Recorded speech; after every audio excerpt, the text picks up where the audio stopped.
Auch bei mir hat sich mal wieder mein Geburtstag gejährt. Ist jetzt schon ungefähr 10 Tage her und ich habe mir einen langjährigen kleinen Wunsch erfüllt.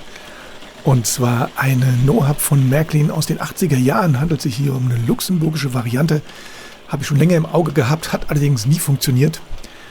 Und vor ungefähr 3 Wochen hatte ich die Gelegenheit, für ziemlich genau 100 € die Lokomotive zu ersteigern. Und da habe ich mich dann sozusagen mal selbst beschenkt. Für mich die 6-achsigen No-Hub-Diesellokomotiven immer schon ganz große Klasse, hier in der luxemburgischen Farbvariante. Sozusagen ein echter Kartoffelkäfer. Für mich eine der schönsten Farbvarianten, in denen es die No-Hub-Diesellokomotiven damals gab.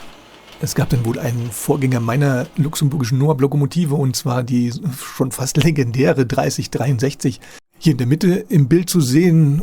Beschreibung ist hier nur ganz kurz: Modell der Reihe 1600 der luxemburgischen Eisenbahn, Länge über Puffer 20,5 cm und das Ganze am Anfang unter der Bezeichnung Hamo, die wir ja aus späteren Zeiten dann kennen als die Zweileiter-Variante der Märklin-Modelle. Aber am Anfang war das wohl nicht der Fall, sondern hier oben im Text haben wir Liebhabermodelle angeboten, die für den Betrieb mit Wechselstrom auf Punktkontaktgleisen konstruiert sind. Einen Überblick über dieses Angebot vermitteln die Abbildungen dieser Seite. Und unten links in der Ecke der Hamo-Katalog mit der ausführlichen Beschreibung der Lokomotiven und der Straßenbahnen ist in Ihrem Spielwarengeschäft erhältlich. Sollte sich eine Reparatur an den Hamo-Lokomotiven ergeben, so kann diese durch die Firma Märklin in Göppingen erfolgen. Und mehr gab es damals zu dieser 3063 nicht. Das erklärt vielleicht auch ein bisschen, dass das so zu einem gesuchten Sammlermodell geworden ist. Sie wird kaum angeboten. Ich habe sie schon gesehen zwischen 800 und 1500 € hier irgendwo auf irgendwelchen Auktionsseiten. Ob sie nachher zu dem Preis dann noch wirklich verkauft wurden, kann ich natürlich nicht sagen, habe das nicht weiter verfolgt. Aber es ist fast unmöglich, so eine ursprüngliche 3063 zu einem normalen Preis in einem guten Zustand überhaupt zu bekommen, wenn sie überhaupt angeboten wird. Dann habe ich hier ein Bild aus dem 1966er Katalog rausgezogen und dann nannte sich das dann Ganze nicht mehr Hamo, sondern die Überschrift lautet hier nur noch Liebhabermodelle. Es sind jetzt nur noch 3 Modelle hier verfügbar und in der Mitte haben wir wieder die 3063 jetzt hier in farbig abgebildet. Und wie gesagt, mehr Informationen gibt es zu dieser Lokomotive leider gar nicht. Die anderen No-Hub-Lokomotiven sind genau wie die anderen Märklin-Modelle in den Katalogen hier in voller Beschreibung. Aber auf die luxemburgische Variante wird hier nicht weiter eingegangen. Dann soll es wohl noch eine weitere Variante gegeben haben, angeblich von 1972 bis 1976, und zwar unter der Nummer 3963, und zwar einen Teilesatz. Aber hier finde ich in keinem Katalog irgendeinen Hinweis, irgendeine Abbildung darüber. Auch nicht darüber, ob es die nur im Ausland gegeben haben soll. Und deswegen bin ich gar nicht sicher, ob das definitiv zutrifft. Und 1967 ist Märklin dann dazu übergegangen, die Hamo-Modelle laut ihrer Beschreibung für Freunde des Zweischienen-Gleichstromsystems Märklin ebenfalls Original-Märklin-Modelle heraus. Dies werden unter dem Markennamen Märklin Hamo angeboten. Verlangen Sie hierfür in Ihrem Fachgeschäft den hier abgebildeten Spezialprospekt. Und ab 1967, seht ihr hier auf der Seite, wurden dann auch jede Menge Modelle angeboten. Und hier auf der zweiten Seite genauso alles im Zweileiter-Gleichstrom. Und es hat nichts mehr mit den Liebhabermodellen zu tun, die 1965 unter dem Begriff Hamo angeboten wurden. So, und dann kommen wir jetzt zu meiner Lokomotive. Da handelt es sich jetzt um die 3134. Diese wurde laut Koll dann 1986 in Belgien und Luxemburg angeboten und weltweit ab 1987. Und hier haben wir dann sozusagen das nächste Kuriosum bei der Lokomotive, denn ich finde diese Lokomotive in keinem Katalog. Wenn sie 1986 in Belgien und Luxemburg angeboten wurde, dann wurde sie vielleicht nur im Katalog für internationale Modelle gezeigt. Aber im normalen Märklin-Katalog von 1986 oder auch angeblich weltweit 1987 ist keinerlei Beschreibung, Abbildung oder irgendein Hinweis über diese Lokomotive zu finden.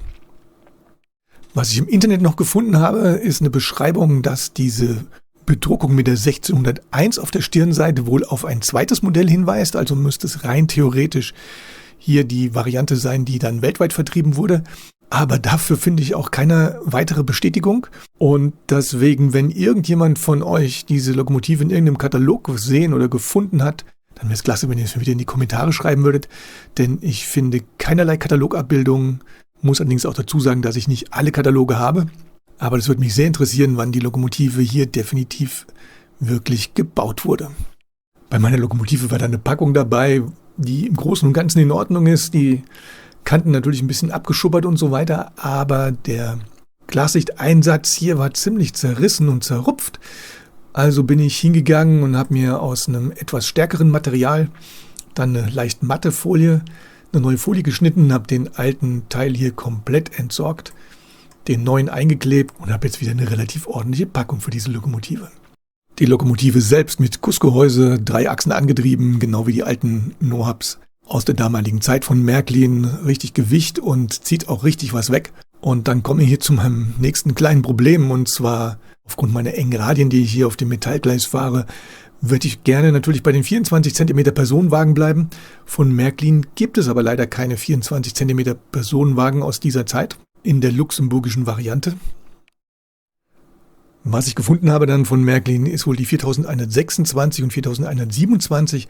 Das heißt, das sind hier wohl Kunststoffpersonenwagen mit der Länge von 26,4 cm.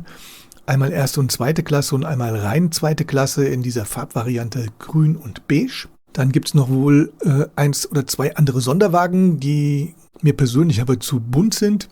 Und mein persönlicher Favorit wäre die 4126 in der Variante ganz in grün, erste Klasse Abteil, zweite Klasse Abteil und ein Gepäckabteil. Das wäre persönlich mein favorisierter Personenwagen, aber wie gesagt, eigentlich wäre ich lieber bei den 24 cm Wagen geblieben. Soweit ich weiß, gab es damals keine. Und ob ich mir diese 26,4 cm Kunststoffwagen besorgen werde, das muss ich mir noch überlegen. Und weil Deutschland und Luxemburg sozusagen eine gemeinsame Grenze hat, wird meine luxemburgische Nohab jetzt sozusagen erstmal im grenzüberschreitenden Verkehr eingesetzt und ich habe die Drehschieberseitenentlader von Märklin hinten dran gepackt. Ich denke, die Nohab-Lokomotiven waren sozusagen ja Universallokomotiven. Deswegen machen sie auch vom Güterzug eine relativ gute Figur. Und solange ich das mit dem Personenwagen hier nicht geklärt habe, wird meine Nohab damit erstmal Vorlieb nehmen müssen. Und das war's dann mit meiner Nohab 3134, sozusagen mein eigenes Geburtstagsgeschenk in diesem Jahr. Wenn ihr mehr wisst zu der 3063 bzw. zu der 3134, ob die irgendwo vielleicht sogar später gebaut wurde, dass meine Angaben hier vielleicht nicht stimmen, die ich da aus dem Kroll-Katalog habe, dann wäre es schön, würde mich sehr interessieren, ob es die Lokomotive dann wirklich irgendwo im Katalog gegeben hat. Das wäre klasse, wenn ihr mir das in die Kommentare schreiben würdet. Ansonsten danke ich euch wieder fürs Zuschauen. Demnächst gibt es dann wieder mehr und bis gleich.